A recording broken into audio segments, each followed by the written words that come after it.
Hey guys, Harmeet here and welcome to another video on Aurora HDR. In this video I'm going to be comparing the latest version 2019 with 2018 and how it performs in case of night photography. In this case I'm going to take a picture with 3 exposures, so -2's normal, 0 and +2, and we're going to blend them in Aurora HDR 2018 as well as 2019, and we're going to take an in-depth look at how the latest version handles those images in comparison with its predecessor. So let's get started. Alright, let's compare the results of Aurora 2019 versus 2018 in terms of night photography. This is multiple exposures, 3 exposures, a -2, 0 and +2 exposure. 3 exposures that have been loaded up in Aurora 2019 versus 2018 and have been processed identically, and here is the result. So in Aurora 2019 what I found was, let's hide this layer and go down to this one first. The standard result introduced a lot of these colors up here in the black areas. I think the Quantum HDR engine is trying to bring detail and colors out of even the night sky, which it shouldn't. Whereas if you compare that with 2018, there's a lot of noise present in this merged result that is not there in the 2019 version, or there is less of it anyway, straight off the bat.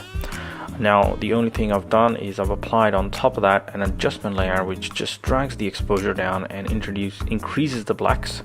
So that is the final result. Now I can see there's a problem with the mask, so I can't help it. I'm gonna go and fix that here. It's gonna drag those colors down and up here as well. So that's the final result of Aurora HDR 2019. And if we go to 2018 and go back to this layer, and you can see that again there is still plenty of noise in this particular layer. I haven't applied any sort of denoise just yet on any of these to keep the comparison identical. The denoise sliders have not been touched, so this is the noise that this produces in 2018, and obviously you can correct this by bringing in the original exposure and blending that in, but that requires more time. Whereas here there is very little noise to deal with, and essentially I think if in this adjustment layer I was to go and do some denoise, that will basically get rid of any noise that is visible. So the other thing I can notice here is in this particular exposure, the colors that it's produced for the HDR image is a lot more controlled, whereas in the 2018 version it is pretty heavy-handed. The yellows are very oversaturated, so are the blues here and here as well. This one is the one where my eye keeps going to because it is too damn blue.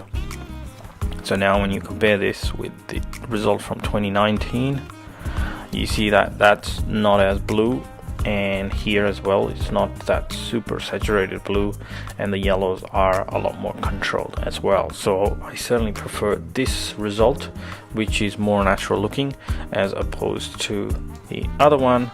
And of course I can reduce the colors by reducing saturation, or I can go down to the HSL panel and reduce specifically the yellows and the blues, and that will try and correct the final result. It will start to make it look more natural, but again that will require more editing and more color correction to get the same result that I can get without having to do anything with those sliders. So pretty happy with this result from Aurora HDR 2019. Alright, I hope you liked that video and you got an idea of how better Aurora HDR 2019 is in comparison with 2018 when it comes to editing night photography and creating those night photos into HDR. So check out the links down below and up here in the video to get your copy of Aurora HDR 2019. Give this video a thumbs up if you like this, and subscribe to my channel if you haven't already. I'll be publishing more and more videos on this channel, so stay tuned. Until next time, this is Harmeet signing off. Bye bye.